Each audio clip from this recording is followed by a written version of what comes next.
Students, एक बार फिर से स्वागत है आपका पॉलिटेक्निक एंट्रेंस एग्ज़ाम की तैयारी में। आज हम आपको दिखाएंगे पॉलिटेक्निक एंट्रेंस एग्ज़ाम के पार्ट 3 जिसमें आपको फिजिक्स केमिस्ट्री के इम्पोर्टेंट क्वेश्चन को हल कराया जाएगा। 10 मोस्ट इम्पॉर्टेंट क्वेश्चन शुरू करते हैं।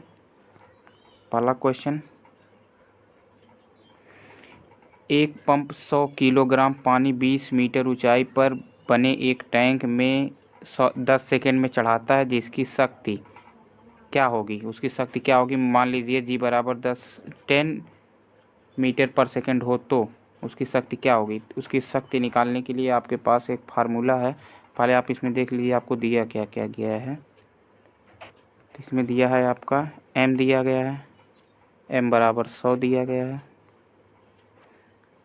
और आपका h दिया गया है 20 मीटर,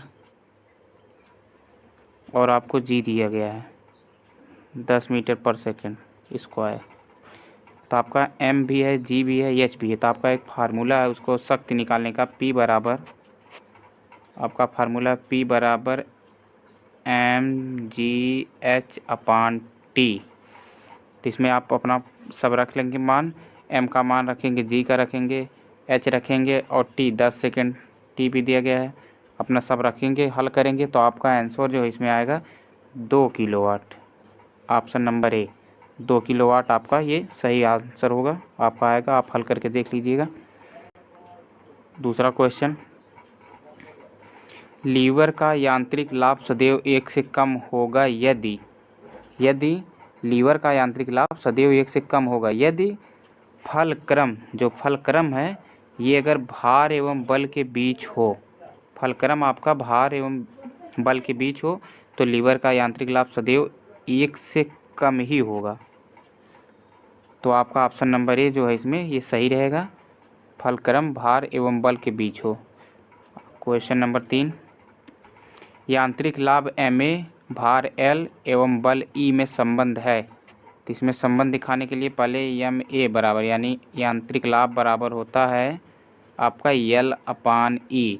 तो ऐसा कोई ऑप्शन में है नहीं, तो इसको हम पक्षांतर करेंगे तो L बराबर E इंटू ma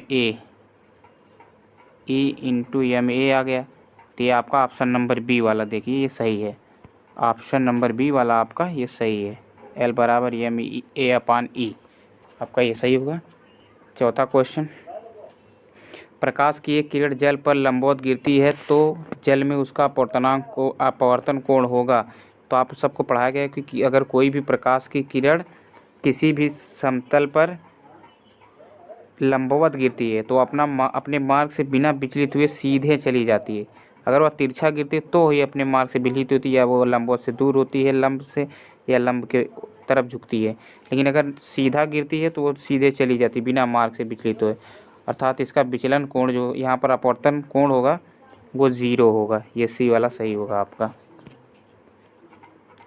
पांचवा क्वेश्चन, एक तालाब की आभासी गहराई 9 मीटर है। यदि जल का वायु के सापेक्ष अपवर्तनांक 4/3 है तो वास्तविक गहराई है। तो इसमें आपका जल का अपवर्तनांक बराबर एक फार्मूला है, जल का अपवर्तनांक बराबर होता है वास्तविक गहराई अपान आभासी गहराई। ये आपका फार्मूला है। तो आपका अपवर्तनांक दिया गया है, अपवर्तनांक म्यू बराबर आपका दिया गया 4/3, और आभासी गहराई आपका दिया गया है 9 मीटर। आभासी गहराई आपका 9 मीटर है। तो आप इस फार्मूले में यहाँ अपवर्तनांक रख लीजिए, यहाँ आभासी गहराई रख लीजिए, वास्तविक गहराई तो आप निकाल ही सकते हैं।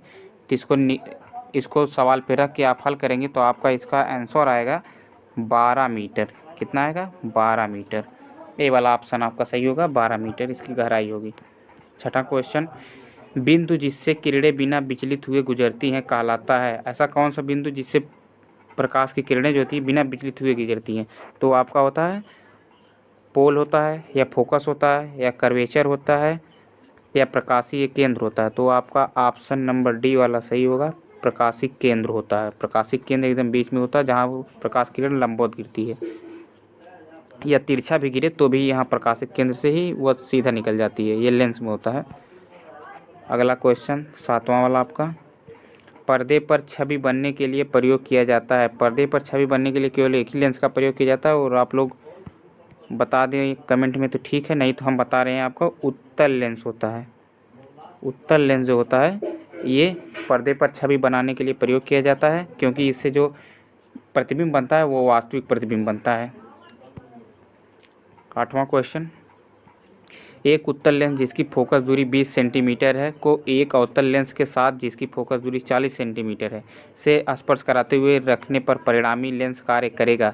इसका फार्मूला आप पढ़े होंगे, 1/f is equal to 1/f1 plus 1/f2। इसी पे आप रख लेंगे 1/f1 की जगह, f1 की जगह आप एक बार 20 सेंटीमीटर रखिए, f2 की जगह 40 सेंटीमीटर रखिए और हल करिए। और ये जो उत्तल लेंस की फोकस दूरी है ये हमेशा प्लस में होती है और अवतल लेंस की माइनस में, तो आप रखेंगे 1/20 प्लस 1/-40 रखेंगे। तो इसको आप जब हल करेंगे, इस पूरे हल लगा कर इसको हल करेंगे तो आपका इसमें आएगा f बराबर 40, अर्थात f बराबर 40 किसका है, ये अवतल लेंस का है, लेकिन ये प्लस में आ रहा है।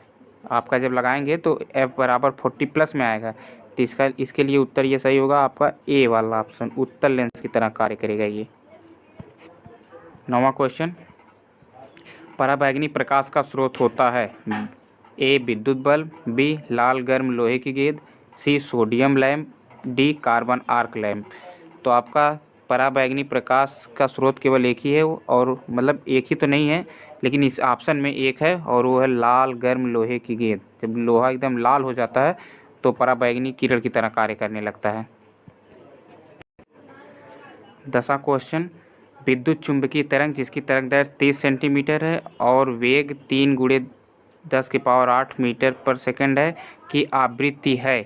इसकी आवृत्ति निकालना है, तो इसकी आवृत्ति का सूत्र होता है c = v × लैम्डा।